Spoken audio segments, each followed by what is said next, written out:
Bharuch GPC બની જર્જરિત અને વર્ષોથી બંધ કચેરી ધરાશાયી, બાજુની 100 મિલ પર કાટમાળ પડતા મોટું નુકસાન। ભરૂચ જીઆઈડીસી વિસ્તારમાં આવેલી ગુજરાત પ્રદૂષણ નિયંત્રણ બોર્ડ જીપીસીબી ની વર્ષોથી બંધ અને જર્જરિત ઇમારત શુક્રવારે વહેલી સવારે અચાનક ધરાશાયી થઈ હતી। આ અકસ્માતમાં ઇમારતનો કાટમાળ બાજુમાં આવેલી વિશ્વકર્મા 100 મિલ પર પડતા મિલને ભારે નુકસાન પહોંચ્યું હતું।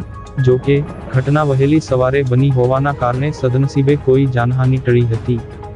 વિશ્વકર્મા 100 મિલના સંચાલક કેવલકુમાર પટેલના જણાવ્યા અનુસાર વર્ષ 2001ના ભૂકંપમાં જ આ ઇમારતને ગંભીર નુકસાન થયું હતું। તે સમયે ઇમારત ઉતારી લેવા માટેની સૂચના અપાઈ હોવા છતાં વર્ષો સુધી કોઈ કાર્યવાહી કરવામાં આવી નહોતી, જેના કારણે આ જર્જરિત ઇમારત આસપાસના વિસ્તાર માટે સતત જોખમરૂપ બની રહી હતી। શુક્રવારે વહેલી સવારે થયેલા આ ધડાકાનો અવાજ એટલો પ્રચંડ હતો કે આસપાસના ઔદ્યોગિક એકમોમાં ભૂકંપ આવ્યો હોવાની દહેશત ફેલાઈ ગઈ હતી। ઉલ્લેખનીય છે કે જીપીસી બની આ કચેરી અગાઉ જ ભરૂચથી દહેજ 2 ખાતે સ્થળાંતરિત થઈ ચૂકી છે।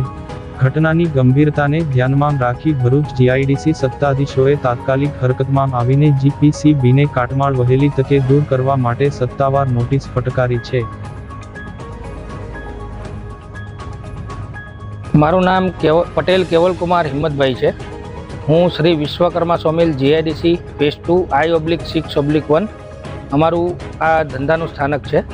ત્યાં અમારી બાજુમાં આવેલી જીપીસીબીની એક પહેલાં ઓફિસ તરીકે યુઝ થતી હતી અને રહેવાસી તરીકે યુઝ થતી હતી અને 2001માં આવેલા ભૂકંપ 26મી જાન્યુઆરી 2001માં આવેલા ભૂકંપ પછી આ બિલ્ડિંગને ખાલી કરી દેવામાં આવી હતી।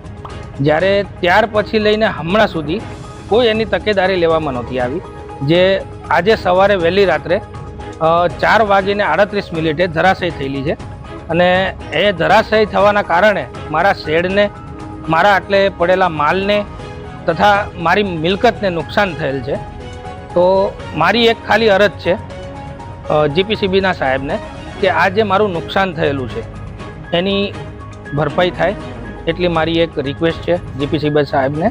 બીજી વસ્તુ કે અમે એવું કહેવા માંગીએ છીએ કે આટલી બધી જૂની થઈ ગયેલી આ ઇમારત, આ તો ભગવાનનું સારું કરવું કે સવારે વહેલું પડ્યું, જ્યાં મારા માણસો કામ નહોતા કરતા। જો મારા માણસો કામ કરતા હોત અને જીવને જોખમ પડ્યું હોત તો એની જવાબદારી કોણ ઉપાડત? એટલે બીજી મારી એવી અરજ છે કે આ જે બિલ્ડિંગ આવી રીતના પડેલી છે એને જલ્દીથી જમીનથી સમતલ કરવામાં આવે, જેથી કરીને આટલે જીવજંતુઓ અને એવું બધું મારી પ્રિમાઇસીસમાં પ્રવેશે નહીં। મારા માણસો આટલે કામ કરી રહ્યા છે, આટલે મિસ્ત્રી કામ ચાલુ હોય, પાલિશનું કામ ચાલુ હોય, એમને કોઈ સાપ ડંખ મારે કાં તો કોઈ બીજું જનાવર જીવજંતુ જે એમને નુકસાન પહોંચાડે એવું મારે કરવું નથી। એટલે મારી અરજ છે કે તમે વહેલા થતું આનું